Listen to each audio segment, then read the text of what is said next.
അക്ഷര നമ്മൾ കേട്ടിട്ട് സൈക്കോളജി ക്വസ്റ്റ്യൻസിൻ്റെ വർക്കൗട്ടാണ് ചെയ്തുകൊണ്ടിരുന്നത്. ബാക്കി ക്വസ്റ്റ്യൻസ് നമുക്ക് നോക്കാം. ഏകദേശം 20 ക്വസ്റ്റ്യൻസ് നമ്മൾ നോക്കി. ഇനി 20 ക്വസ്റ്റ്യൻസും കൂടെ ബാക്കിയുണ്ട്, നമുക്ക് നോക്കാം. According to Piaget, adolescent belongs to adolescent. പിയാഷയുടെ അഭിപ്രായ പ്രകാരം ഏത് സ്റ്റേജിലാണ്? പല ക്ലാസ്സിലും ഞാൻ പറഞ്ഞിട്ടുള്ളതാണ്. ഇതുപോലെ ഒരു തിയറീസ് ഫോർമുലേറ്റ് ചെയ്തിട്ടുണ്ട്. നമുക്ക് പഠിക്കാനായിട്ട് എല്ലാ സ്റ്റേജും ഉണ്ട്. പക്ഷേ നമ്മൾ ഏത് എക്സാം ആണോ എഴുതാൻ പോകുന്നത് അതുമായിട്ട് ബന്ധപ്പെട്ട് ഇത്തിരി എന്ത് ചെയ്യാം, ഫോക്കസ് കൊടുക്കുക. ഓൾറെഡി നമ്മുടെ സിലബസിൽ എടുത്ത് പറഞ്ഞിട്ടുണ്ട് അല്ലേ. ക്ലാസ് റൂം ഇംപ്ലിക്കേഷൻസ് ഒക്കെ തിയറിക്ക് പറയുന്ന പോലെ തന്നെ എന്താണ് ആ പ്രായത്തിലുള്ള കുട്ടികൾ ഏത് സ്റ്റേജിലാണെന്ന് കൃത്യമായിട്ട് പഠിച്ചു വെക്കാം. പിയാഷയുടെ തിയറി പ്രകാരം അഡോളസെൻ്റ് വരുന്ന കുട്ടികൾ ഏത് സ്റ്റേജാണ്? Formal operational stage, concrete operational stage, pre operational stage, sensory motor stage. അപ്പോൾ ഏത് സ്റ്റേജിലാണ് വരുന്നത്? അഡോളസൻസ് എന്ന് പറയുമ്പോൾ തീർച്ചയായിട്ടും എന്താണ്, ഫോർമൽ ഓപ്പറേഷണൽ സ്റ്റേജിലാണ് വരുന്നത്. അപ്പോൾ അവിടെ എന്തൊക്കെ ഫീച്ചേഴ്സ് ആണെന്നൊക്കെ ഉള്ളത് കൃത്യമായിട്ട് നിങ്ങൾ എന്ത് ചെയ്യുക, പഠിച്ച് വെക്കുക. അടുത്ത chairman of NCF 2005 steering committee was. NCFനെ കുറിച്ചും KCFനെ കുറിച്ചും ഒക്കെ വളരെ കുറച്ച് കാര്യങ്ങളെ പഠിക്കാനുള്ള, ബേസിക് ആയിട്ടുള്ള കുറച്ച് കാര്യങ്ങൾ അത് തീർച്ചയായിട്ടും പഠിച്ചു വെക്കാം.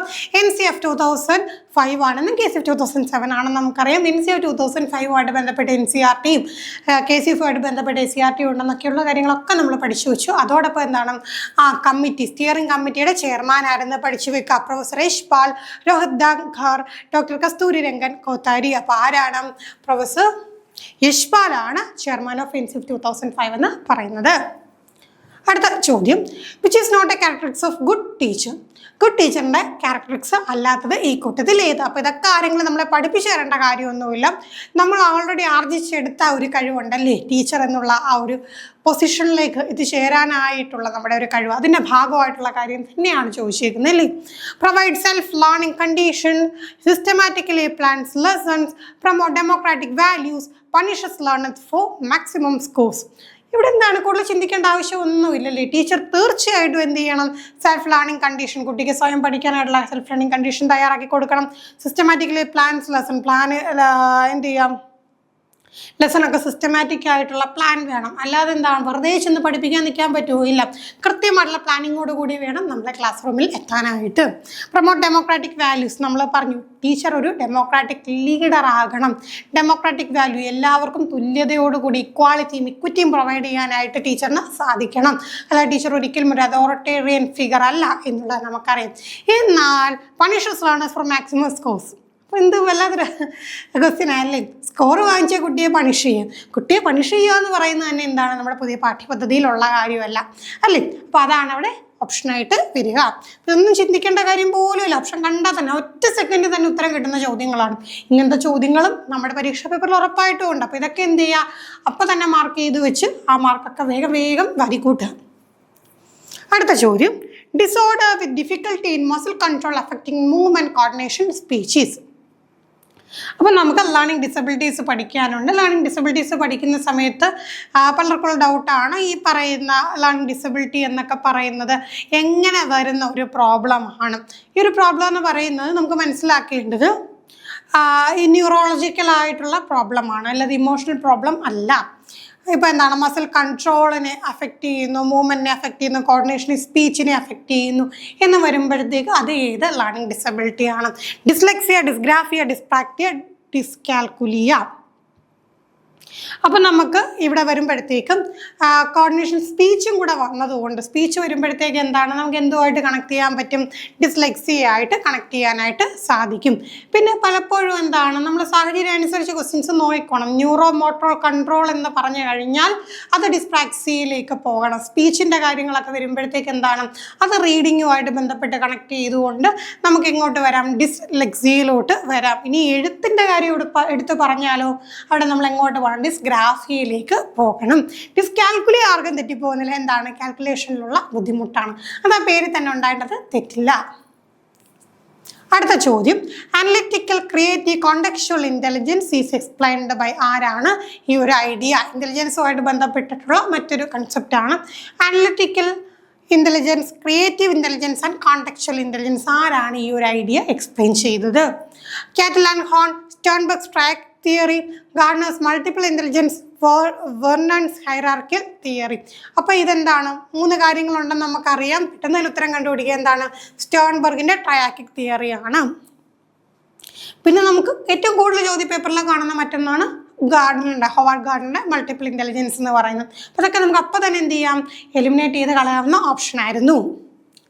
അടുത്ത ചോദ്യം, a new behaviour is learned but not shown until reinforcement, this is. നോക്കിക്കേ, ഒരു ന്യൂ ബിഹേവിയർ ലേൺഡ് ആണ്, പക്ഷേ ആൾറെഡി ഒരു ബിഹേവിയർ പഠിച്ചു, പക്ഷേ എന്താണ് റീഇൻഫോഴ്സ്മെന്റ് കിട്ടിയാൽ മാത്രമേ അത് പുറത്തോട്ട് എന്താണ് പ്രകടമാവുന്നുള്ളൂ. അതിന് എന്താ പറയുക? Insight learning, ലാറ്റൻ learning, social learning, verbal learning. അപ്പോൾ അതിനെ പറയുന്ന പേരെന്ന് വെച്ച് കഴിഞ്ഞാൽ ലാറ്റൻ്റ് ലേണിംഗ് ആണ്. ഓൾറെഡി എന്താണ് ഒരു കാര്യം പഠിച്ചു, പക്ഷേ എന്താണ് റീഇൻഫോഴ്സ്മെന്റ് കിട്ടിയാൽ മാത്രമേ അത് പ്രകടമാവുകയുള്ളൂ. അതിനെയാണ് ലാറ്റൻ ലേണിംഗ് എന്ന് പറയുക. അടുത്തത്, forgetting old list after learning new list. അപ്പം നോക്കിക്കേ, നമ്മൾ ഒരു കാര്യം മറക്കുകയാണ്. എപ്പോഴാണ്? ഓൾഡ് ലിസ്റ്റ്, പുതിയൊരു ലിസ്റ്റ് പഠിച്ചു കഴിയുമ്പോഴത്തേക്ക് പഴയത് മറക്കുകയാണ്. ഫോർ എക്സാമ്പിൾ, നമുക്ക് 2 ഫോൺ നമ്പർ പഠിക്കാനായിട്ടുണ്ട്. അപ്പോൾ പുതിയൊരു ഫോൺ നമ്പർ പഠിച്ചപ്പോഴത്തേക്ക് തൊട്ട് മുമ്പ് പഠിച്ച ഫോൺ നമ്പർ നമ്മൾ മറന്നുപോയി. അത് എന്താണ്?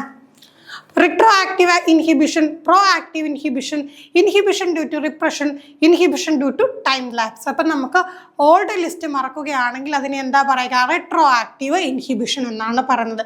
നേരെ തിരിച്ചാകുമ്പോഴത്തേക്ക് എന്താകും? പ്രോ ആക്റ്റീവ് ഇൻഹിബിഷൻ ആണ്. സ്വാഭാവികമായിട്ടും സമയമൊക്കെ എടുക്കുമ്പം കാര്യങ്ങൾ മറക്കും. പക്ഷേ ഇവിടെ ചോദിച്ചിരിക്കുന്നതല്ല, ഒന്ന് പഠിച്ചത് കൊണ്ട് പുതിയത് എന്ത് ചെയ്തു? പുതിയത് പഠിച്ചത് കൊണ്ട് പഴയതിനെ മറക്കുകയാണെങ്കിൽ എന്താണത്? റിട്രോ ആക്റ്റീവ് ഇൻഹിബിഷൻ ആണ്. അടുത്ത ചോദ്യം, ഫാക്ടേഴ്സ് അഫക്റ്റിംഗ് ലേണിംഗ്. ലേണിങ്ങിനെ അഫക്റ്റ് ചെയ്യുന്ന ഫാക്ടർ. ഇപ്പോൾ ഈ ഒരു ചോദ്യമൊക്കെ നോക്കിക്കഴിഞ്ഞാൽ നമ്മുടെ സിലബസിൽ നിന്ന് അതുപോലെ സിലബസിലെ വാക്കുകൾ അങ്ങനെ തന്നെ എടുത്തിട്ട് തന്നേക്കും. സിലബസ് ഒന്ന് ഒഴിച്ച് നോക്കിക്കഴിഞ്ഞാൽ തന്നെ ഇവിടെ ഉത്തരം കിട്ടും. നമുക്ക് ചോദ്യം എന്ന് വെച്ച് കഴിഞ്ഞാൽ എന്താണ്? ലേണിങ്ങിനെ അഫക്റ്റ് ചെയ്യുന്ന factors, motivation, aspiration level, learner characteristics, all the above. അപ്പോൾ നമുക്കറിയാലോ, ലേണിങ്ങുമായിട്ട് ബന്ധപ്പെട്ടതാണ് മോട്ടിവേഷൻ. തീർച്ചയായിട്ടും അഭിപ്രേരണ വളരെ ഇമ്പോർട്ടൻ്റ് ആണല്ലേ. ഇവൻ ഇറ്റ് ബി ഇൻറ്റേർണൽ മോട്ടിവേഷൻ, ഇവൻ ബി എക്സ്റ്റേണൽ മോട്ടിവേഷൻ, എന്തോ ആയിക്കോട്ടെ, അത് ലേണിങ്ങിനെ അഫക്റ്റ് ചെയ്യുന്ന ഒരു സംഗതിയാണ്. ദെൻ ആസ്പിറേഷൻ ലെവൽ ഓഫ് ആസ്പിറേഷനും തീർച്ചയായിട്ടും അഫക്റ്റ് ചെയ്യുന്നതാണ്. ലേണറിൻ്റെ സ്വഭാവവും അഫക്റ്റ് ചെയ്യും. അപ്പം നമുക്ക് ഉത്തരം എന്താ വരിക? തീർച്ചയായിട്ടും ഓൾ ദ എബോവ് ആണ് ഉത്തരം വരിക. അടുത്ത ചോദ്യം, parent punishes child unnecessarily, child fears parents' arrival, this is. അപ്പോൾ പേരൻ്റ് എന്ത് ചെയ്യുന്നു? കുട്ടിയെ അൺനെസസറി ആയിട്ട് കാര്യമില്ലാതെ എന്താണ് പണിഷ് ചെയ്യുവാണ്. അങ്ങനെയാണെങ്കിൽ എന്ത് ചെയ്യുന്നു? Child fears parents arrival, parent വരുന്നതേ കുട്ടി പേടിക്കുന്നു. അതിനെ എന്താണ് പറയുക? This is classical conditioning, law of effect, positive reinforcement, motor learning. അപ്പം നോക്കിക്കും, ഇവിടെ എന്താണ്? ഒരു ഭയം എന്ന് പറയുന്ന ആശയം പേരൻറ്റുമായിട്ട് എന്ത് ചെയ്യപ്പെട്ടു? അനുബന്ധനം ചെയ്യപ്പെട്ടു, കണ്ടീഷനിങ് ചെയ്യപ്പെട്ടു. അങ്ങനെയാണെങ്കിൽ ഉത്തരം എന്താ വരിക? ക്ലാസിക്കൽ കണ്ടീഷനിങ് ആണല്ലേ. നമ്മൾ പാവ്ലോവിൻ്റെ തിയറിയൊക്കെ പഠിച്ചില്ലേ?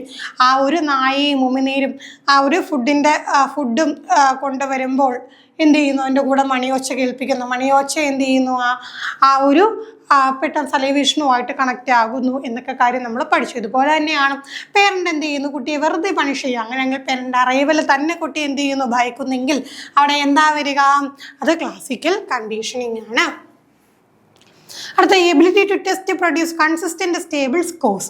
നമുക്ക് ടെസ്റ്റ് ഇവാലുവേഷനൊക്കെ അങ്ങനെയുള്ള മേഖലകളുമായിട്ട് ബന്ധപ്പെട്ട് ഒരുപാട് ചോദ്യങ്ങൾ ചോദിക്കാറുണ്ട്. ഒരു എക്സാം അല്ലെങ്കിൽ ഒരു ടെസ്റ്റിൻ്റെ ഫീച്ചേഴ്സ് എന്തൊക്കെയാണെന്ന് നമ്മൾ അറിഞ്ഞിരിക്കണം അല്ലേ. വെറുതെ ഒരു പരീക്ഷ നടത്തിയിട്ട് കാര്യമില്ലല്ലോ. പരീക്ഷ നടത്തുന്നതിന് കൃത്യമായിട്ട് എന്താണ് കുറേ ഫീച്ചേഴ്സ് ഉണ്ട്. അതിലൊരു ചോദ്യമാണിത്. Consistent stable scores. അപ്പോൾ ഒരു സ്കോർ, ആ സ്കോർ അങ്ങനെ തന്നെ നിൽക്കണം. ഇപ്പോൾ എന്ത് ചെയ്യുന്നു? ഫോർ എക്സാമ്പിൾ, ഇപ്പോൾ ഒരിടത്ത് ഒരു എക്സാം നടത്തി, അതേ എക്സാം തന്നെ മറ്റൊരാൾ നടത്തുമ്പോൾ തോറ്റ ആൾ ജയിച്ച ആൾ തോറ്റു എന്നൊക്കെ പറഞ്ഞു കഴിഞ്ഞാൽ അത് വിശ്വാസയോഗ്യമാണോ? അല്ലല്ലോ. അപ്പോൾ എപ്പോഴും എങ്ങനെയായിരിക്കണം? കൺസിസ്റ്റൻ്റ് ആയിട്ടുള്ള സ്റ്റേബിൾ സ്കോർസ് കിട്ടണം. ഇപ്പോൾ എന്താണ്? 50 മാർക്ക്, 49 മാർക്ക്, 48 മാർക്ക്, അതൊന്നും കുഴപ്പമില്ല. 50 മാർക്ക് കിട്ടിയാൽ വേറൊരാൾ നടത്തുമ്പോൾ 10 മാർക്ക് കിട്ടുന്നു, വേറൊരാൾ നടത്തുമ്പോൾ 20 മാർക്ക് കിട്ടുന്നു. അങ്ങനെയല്ല, അങ്ങനെ ഉണ്ടാവാൻ പാടില്ല. അതിനെ പറയുന്നത് എന്താണ്? Standardisation, reliability, mean deviation, validity. Consistent ആയിട്ടുള്ള സ്റ്റേബിൾ സ്കോർസ് തരാൻ പറ്റുന്നതിന് നമ്മൾ എന്താ പറയുക? അതിന് പറയുന്നതാണ് റിലയബിലിറ്റി എന്നത്. റിലയബിലിറ്റി. അടുത്ത ചോദ്യം, forgetting curve was first drawn by. ഇപ്പം എന്താണ്? മറവി വക്രം ആദ്യമായിട്ട് ഫോർഗെറ്റിംഗ്. നമ്മൾക്കൊരു കാര്യം എപ്പോഴും ഓർത്തിരിക്കാൻ പറ്റുമോ? പതിയെ ടൈം പോകുന്നതനുസരിച്ച് കാര്യങ്ങൾ മറക്കും. ഈ ഫോർഗെറ്റിംഗ് കർവ് എന്നുള്ള ആശയം ആദ്യമായിട്ട്, ആ ഒരു കർവ് ആദ്യമായിട്ട് വരച്ചത് ആരാണ്? Pavlov, Skinner, Ebbinghaus Lewin. അപ്പോൾ ആരാണ് ഫോഗറ്റിംഗ് കർവുമായിട്ട് ബന്ധപ്പെട്ട വ്യക്തി? എബൻഗോസ് ആണ് ഫോഗറ്റിംഗ് കർവ് എന്നുള്ള ആശയം മുന്നോട്ട് വെച്ചതും. നമുക്കറിയാം ഇവിടെ പാവ്ലോവും സ്കിന്നറിൻ്റെയും കട്ലെവിൻ്റെ ഒന്നും തിയറി ഇതെല്ലാം നമുക്കറിയാലോ. അങ്ങനെ തന്നെ എന്ത് ചെയ്യാം, വേണമെങ്കിൽ ഓപ്ഷൻ എലിമിനേറ്റ് ചെയ്ത് കഴിഞ്ഞാൽ നമുക്ക് ഉത്തരം കിട്ടി. അടുത്തത് ഈ learning curve initial improvement is slow, this means. അപ്പം നോക്കിക്കേ, ഇവിടെ ഒരു ഇമേജ് തന്നിട്ടുണ്ട്. അപ്പോൾ ഇവിടെ നമുക്ക് എന്താണ് സൂചിപ്പിക്കുന്നത്? Slow initial learning decreases with time, task difficult, no prior practice, task simple, prior practice. അപ്പോൾ നമ്മളിവിടെ നോക്കുന്ന സമയത്ത് എമൗണ്ട് ലേർണും പ്രാക്ടീസ് പീരീഡും ആണ് കൊടുത്തേക്കുന്നത്. അപ്പോൾ ഏകദേശം നമുക്ക് എന്ത് ചെയ്യാൻ പറ്റും, ആ ഒരു ഇമേജ് നോക്കുമ്പോൾ ഇമേജിൽ നിന്ന് മനസ്സിലാകുന്നത് ഓൾറെഡി എന്താണ് പ്രാക്ടീസ്, ഈ ടാസ്ക് സിമ്പിൾ ആയിരുന്നു. അപ്പോൾ ഓൾറെഡി എന്താണ് പ്രാക്ടീസ് ഉണ്ടായത് കൊണ്ടാണ് തുടക്കത്തിൽ തന്നെ എന്താണ് പ്രാക്ടീസ് പീരീഡ് എത്തിയപ്പോൾ തന്നെ എന്ത് ചെയ്തു, എമൗണ്ട് ലേർണ്ട് അതിൻ്റെ കൂട്ടത്തിൽ തന്നെ പോകുന്നത്. ചെറിയ ടൈമിൽ തന്നെ എന്താണ് സിമ്പിളായിട്ട് നമുക്ക് എന്ത് ചെയ്യാൻ പറ്റുന്നുണ്ട്, ആ ടാസ്ക് ചെയ്യാൻ സാധിക്കുന്നുണ്ട്. എമൗണ്ട് അത്രയും ലേൺ ചെയ്തു എന്ന് കാണാൻ സാധിക്കുന്നുണ്ട്. അതാണ് ഈ ഒരു കർവ്. ഇത് നിങ്ങൾ തരുന്ന കർവ് ഇമേജ് എന്താണോ ഇമേജ് വെച്ച് നിങ്ങൾ എന്ത് ചെയ്യാം, അത് കണ്ടെത്തി ഇൻഫറൻസ് കണ്ടെത്തുക. അടുത്ത ചോദ്യം, teaching learning method, argument for against the topic, detailed analysis. This is ഒരു ടീച്ചിങ് ലേണിംഗ് മെത്തേഡിൻ്റെ ഒരു പോയിന്റ് പറഞ്ഞേക്കോ. പോയിന്റ് 3 പറഞ്ഞിട്ടുള്ള arguments for and against the topic. ഒരു ടോപ്പിക്കിന് ഫോർ ആൻഡ് അഗെയിൻസ്റ്റ് എന്ത് ചെയ്യുന്നു, ആർഗ്യുമെന്റ് വെക്കുന്നു. ഡീറ്റെയിൽഡ് അനാലിസിസ്, അത് പിന്നീട് എന്ത് ചെയ്യുന്നു, അതിനെക്കുറിച്ച് ഡീറ്റെയിൽഡ് അനാലിസിസ് നടത്തുന്നു എങ്കിൽ അത് എന്താണ്? Seminar, project, debate, group discussion. അപ്പോൾ എന്താണ്, സെമിനാർ ആണോ, പ്രൊജക്റ്റ് ആണോ, ഡിബേറ്റ് ആണോ, ഗ്രൂപ്പ് ഡിസ്കഷൻ ആണോ? For and against the topic എന്ന് പറയുമ്പോൾ തന്നെ നമുക്ക് ഉത്തരം വന്നു കഴിഞ്ഞു, എന്താണ്, ഡിബേറ്റ് ആണ്. അപ്പോൾ നമുക്കറിയാലോ ഡിബേറ്റിലാണ് നമ്മൾ ഒരു ടോപ്പിക്ക് കൊടുക്കുന്നു. കുറച്ച് പേര് അതിനെ അനുകൂലിച്ചും കുറച്ച് പേര് പ്രതികൂലിച്ചും അതിനെക്കുറിച്ച് സംസാരിക്കുകയും പിന്നീട് അതിനെക്കുറിച്ചൊരു ഡീറ്റെയിൽഡ് അനാലിസിസ് നടത്തുകയും ചെയ്യുന്നത്. അടുത്ത ചോദ്യം, a boy with ink spot thinks everyone notices it, this is. അപ്പോൾ എന്താണ്, ഒരു കുട്ടിയുടെ ഡ്രസ്സിൽ ഇത്തിരി മഷിക്കറ പറ്റി. അപ്പം വിചാരിക്കും, അയ്യോ എല്ലാവരും കാണുന്നു, എല്ലാവരും എന്നെ നോക്കിക്കൊണ്ടിരിക്കുക. നമുക്കറിയാലോ ഏത് ഏജിൻ്റെ പ്രത്യേകതയാണ്, അഡോളസൻസിൻ്റെ പ്രത്യേകതയാണ്. നോക്കാം, പേഴ്സണൽ ഫേബിൾ ആണോ, ഇമാജിനറി ഓഡിയൻസ് ആണോ, ഐഡന്റിറ്റി ക്രൈസിസ് ആണോ, ഡെലക്വൻസി ആണോ? ഡെലക്വൻസി എന്നുള്ള ടേം റിപ്പീറ്റ് ചെയ്ത് ഒരുപാട് തവണ കാണുന്നുണ്ട്. ചെറിയ കുട്ടികൾ, ഈ ഒരു അഡോളസൻ്റ് ഏജിലുള്ള കുട്ടികൾ കുറ്റകൃത്യങ്ങളൊക്കെ കമ്മിറ്റ് ചെയ്യുന്നതിനാണ് ഡെലക്വൻസി എന്ന് പറയുന്നത്. അപ്പോൾ നമുക്ക് ഇവിടെ എന്താ വരുന്നത്, ഇങ്ക് സ്പോട്ട്, എല്ലാവരും അത് നോട്ടീസ് ചെയ്യും, എല്ലാവരും ശ്രദ്ധിക്കും എന്ന് പറയുന്നത് എന്താണ്, അത് ഇമാജിനറി ഓഡിയൻസ് ആണല്ലേ. എല്ലാ ഓഡിയൻസ് എല്ലാവരും എന്നെ നേർക്കാണ്, എന്നെ നോക്കിയിരിക്കുകയാണ് എന്ന് ചിന്തിക്കുന്നത് അഡോളസൻസിൻ്റെ ഒരു ഫീച്ചറാണ്. പിന്നീട് എന്താണ്, ഒരു മെച്യൂർ ഏജിലോട്ട് പോകുമ്പോൾ ആ ഒരു സംഗതിയൊക്കെ എന്താണ് പതിയെ അങ്ങ് ഇല്ലാണ്ടാവും. അടുത്ത ചോദ്യം, which is least considered in teaching learning process. Teaching learning പ്രോസസ്സിൽ ഏറ്റവും ലീസ്റ്റ് ആയിട്ട് കൺസിഡർ ചെയ്യുന്ന കാര്യം എന്താണ്? Demonstration of experiments, lecturing impressively, scolding and punishing students, using white black boards. അപ്പോൾ നോക്കിക്കേ, ടീച്ചിങ് ലേണിങ്ങിൽ തീർച്ചയായിട്ടും നമുക്ക് എന്ത് ഡെമോൺസ്ട്രേഷൻ ഓഫ് എക്സ്പെരിമെൻ്റ് ഒക്കെ നമ്മൾ കുട്ടികൾക്ക് ഡെമോൺസ്ട്രേറ്റ് ചെയ്ത് പഠിപ്പിക്കാറുണ്ട്. ലെക്ചറിങ് ഇംപ്രസീവ്ലി, നല്ല ഇംപ്രസീവായിട്ട് കുട്ടികളെ ആകർഷിക്കുന്ന തരത്തിലുള്ള ലെക്ചേഴ്സ് നമ്മൾ എടുക്കാറുണ്ട്. Using white and black boards, teaching എയ്ഡാണ് ബ്ലാക്ക് ബോർഡ് അല്ലെങ്കിൽ വൈറ്റ് ബോർഡ് എന്ന് പറയുന്നത്. പക്ഷേ സ്കോൾഡിങ് ആൻഡ് പണിഷിങ് സ്റ്റുഡൻസ്, കുട്ടികളെ വഴക്ക് പറയുക, ശിക്ഷിക്കുക എന്നുള്ളതൊന്നും നമ്മുടെ പുതിയ പഠന രീതിയിൽ ഇല്ല എന്നുള്ള കാര്യം മനസ്സിലാക്കി വെക്കാം. അടുത്ത ചോദ്യം, operant conditioning was proposed by, direct ചോദ്യം അല്ലേ. ഇതൊക്കെ വളരെ ബേസിക് ആയിട്ട് നമ്മൾ പഠിച്ച കാര്യമാണ്. പ്രവർത്തനാനുബന്ധനം എന്ന ആരുടെ ആശയമാണ്? അപ്പാരന്റ് കണ്ടീഷനിങ്, പാവ്ലോ, ബിയോഫ്, സ്കിന്നർ, വുഡ്സ്വർത്ത്, തോൺട്രി. കൂടുതൽ ചിന്തിക്കേണ്ട കാര്യമുണ്ടോ? ആരുമായി ബന്ധപ്പെട്ടിരിക്കുന്നു? അപ്പാരന്റ് കണ്ടീഷനിങ് സ്കിന്നറുമായിട്ട് ബന്ധപ്പെട്ടിരിക്കുന്നു. പെട്ടെന്ന് ആവശ്യത്തിൽ കണ്ടീഷനിങ് കണ്ട് പാവ്ലോ എന്ന് തോന്നിപ്പോവും, അങ്ങനെ തോന്നരുത്. ചോദ്യം കൃത്യമായിട്ട് വായിക്കും. പാവ്ലോവുമായി ബന്ധപ്പെട്ട് എന്താണ്? അത് ക്ലാസിക്കൽ കണ്ടീഷനിങ് ആണ്. അപ്പാരന്റ് കണ്ടീഷനിങ് ആരുമായി ബന്ധപ്പെട്ടിരിക്കുന്നു? സ്കിന്നറുമായി ബന്ധപ്പെട്ടിരിക്കുന്നു. തോൺട്രൈക്കിനെ നമ്മൾ അതിൻ്റെ കൂട്ടത്തിൽ തന്നെ പഠിച്ചാണ്, ബിഹേവിയർസിൽ തന്നെ ട്രയൽ ആൻഡ് എറർ തിയറി. അടുത്ത ചോദ്യം, students with same IQ which is not possible. രണ്ട് കുട്ടികൾക്ക് സെയിം IQ ആണ്. അപ്പോൾ ഒരു കാര്യം പറഞ്ഞു, അവിടെ പോസിബിൾ അല്ലാത്ത കണ്ടീഷൻ എന്തെന്നാണ് ചോദ്യം. Same chronological and mental age, different chronological and mental age, one older than other, same chronological age, different mental age. Same chronological ഏജും സെയിം മെൻ്റൽ ഏജും വന്നു, IQ സെയിം ആണ്, ശരിയല്ലേ? IQation ചെയ്യുമ്പോൾ രണ്ടും ഒരേ ഉത്തരം തന്നെ കിട്ടുമല്ലോ. ഒരേ മെൻ്റൽ ഏജ്, ഒരേ ക്രോണോളജിക്കൽ ഏജ്, തീർച്ചയായിട്ടും രണ്ടുപേരുടെ IQ സെയിം ആയിരിക്കും. Different chronological and mental age, അങ്ങനെയാണാലും കുഴപ്പമില്ല. നമ്മൾ ആ ഒരു കാൽക്കുലേഷൻ ചെയ്ത് കഴിയുമ്പോൾ ഒരേ ഉത്തരം കിട്ടുന്ന രീതിയിൽ വന്നു കഴിഞ്ഞാൽ തീർച്ചയായിട്ടും എന്താണ് അവിടെ ആ ഒരു കണ്ടീഷനും ഓക്കെയാണ്. വൺ ഓൾഡർ ദാൻ അതർ, ഒരാൾ മറ്റൊരാളൊക്കെ മുതിർന്നയായിരിക്കും. ആവാലോ, ഇപ്പം എന്ത് ചെയ്യാം, എൽഡറായിട്ടുള്ള ആർക്ക് വേണമെങ്കിൽ ഐക്യു കൂടിയിരിക്കാം കുറഞ്ഞിരിക്കാം, അതൊന്നും പ്രശ്നമുള്ള കാര്യമല്ല. ഇപ്പോൾ ഒരു വ്യക്തിക്ക് എന്താണ് ക്രോണോളജിക്കൽ ഏജ് അനുസരിച്ച് ഉള്ള മെൻ്റൽ ഏജ് ഇല്ല എന്നുണ്ടെങ്കിൽ നമുക്ക് പറയാൻ പറ്റും അതിനേക്കാൾ ഇളയ ഒരു വ്യക്തിക്കും ഒരേ ഐക്യു വരാം എന്നുള്ള കാര്യം അറിയാം. Same chronological age different mental age, ഒരേ ക്രോണോളജിക്കൽ ഏജ് മെൻ്റൽ ഏജ് ഡിഫറെൻറ്റാണ്. എന്തെങ്കിലും രീതിയിൽ ഐക്യു സെയിം ആവോ? ഒരിക്കലും ഇല്ലല്ലേ. കാരണം ഒരേ നമ്പർ വെച്ച് ഡിവൈഡ് ചെയ്താലല്ല ഒരേ ഉത്തരം കിട്ടത്തുള്ളൂ. പക്ഷേ സെയിം ക്രോണോളജിക്കൽ ഏജ് ആണ്, ക്രോണോളജിക്കൽ ഏജ് CA സെയിം ആണ്, എന്നാൽ MA ഡിഫറെൻ്റ് ആണെങ്കിൽ ഒരു കാരണവശാലും എന്താണ് സെയിം ഐക്യു പോസിബിൾ ആകില്ല. അടുത്ത ചോദ്യം മാച്ച് ചെയ്യാനായിട്ടാണ്. Theory of identical elements, theory of generalization, theory of ideals ആരുമായി ബന്ധപ്പെട്ടിരിക്കുന്നു? Thorndike, Charles Judd, WC Bagley. Theory of identical elements നമുക്കറിയാം തോൺട്രൈക്കുമായിട്ട് ബന്ധപ്പെട്ടാണ്. ജനറലൈസേഷൻ ചാൾസ് ഗഡ് തന്നെയാണ്. തിയറി ഓഫ് ഐഡിയൽസ് WC പാംഗ്ലിയാണ്. അപ്പോൾ ഈ 1-2 പേരുകൾ നമ്മൾ ചിലപ്പോൾ എന്താണ് സ്ഥിരമായിട്ട് കാണാത്ത കേൾക്കാത്ത വ്യക്തികളും ഒക്കെ ആയിട്ട് ബന്ധപ്പെട്ട് വരും. അപ്പോൾ അതിലൊക്കെ എന്താണ് ഒരുപാട് സമയം കളയാൻ നിൽക്കരുത്. നമുക്കറിയാവുന്ന ടേംസ്, ഇപ്പോൾ തോൺട്രൈക്കിനെ നമുക്കറിയാം, അപ്പോൾ അതൊക്കെ വെച്ച് നമ്മൾ എന്ത് ചെയ്യാം, ഓപ്ഷനൊക്കെ എലിമിനേറ്റ് ചെയ്ത് കറക്റ്റ് ആൻസറിലേക്ക് പോവാം.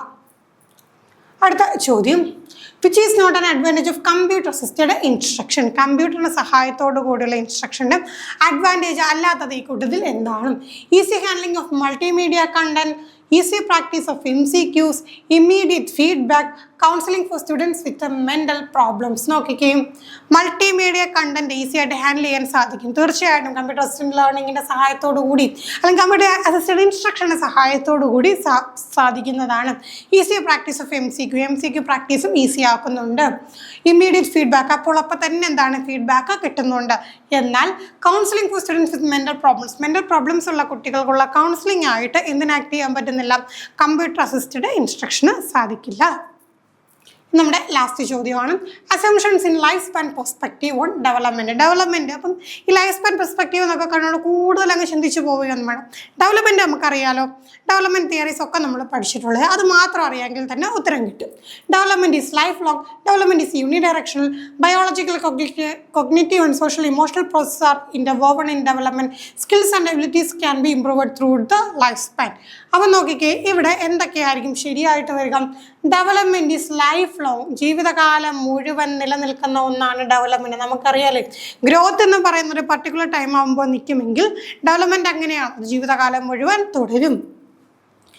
Biological, cognitive and social emotional process are involved. ഡെവലപ്മെൻറ്റിൽ biological factors, cognitive factors, socio emotional factors എല്ലാം വരുന്നുണ്ട്. കറക്റ്റാണ്. പിന്നെ നമുക്കറിയാവുന്ന കാര്യമാണ് skills and abilities can be improved throughout the ലൈഫും.